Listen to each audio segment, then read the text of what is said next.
ایک صاحب سوال کرتے ہیں، کیا کھانے کے بعد انگلیوں کو چاٹنا سنت ہے؟ بسم اللہ الرحمن الرحیم۔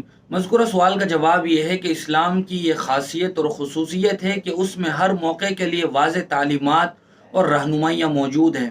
انسان ایسے بھی کھانا کھاتا ہے، لیکن کتنا اچھا ہو کہ وہ کھانا نبی کریم صلی اللہ علیہ وسلم کی سنتوں کی ادائیگی کے اہتمام کے ساتھ کھایا جائے تو انسان کے لیے یہ کھانا بھی عبادت بن جاتا ہے۔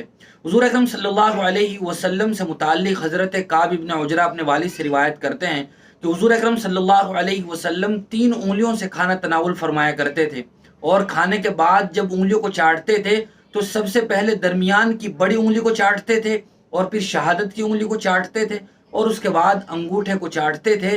یہ انگلیوں کو چاٹنے کا طریقہ ہے۔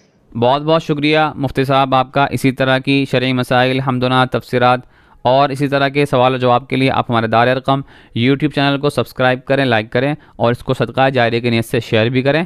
جزاک اللہ۔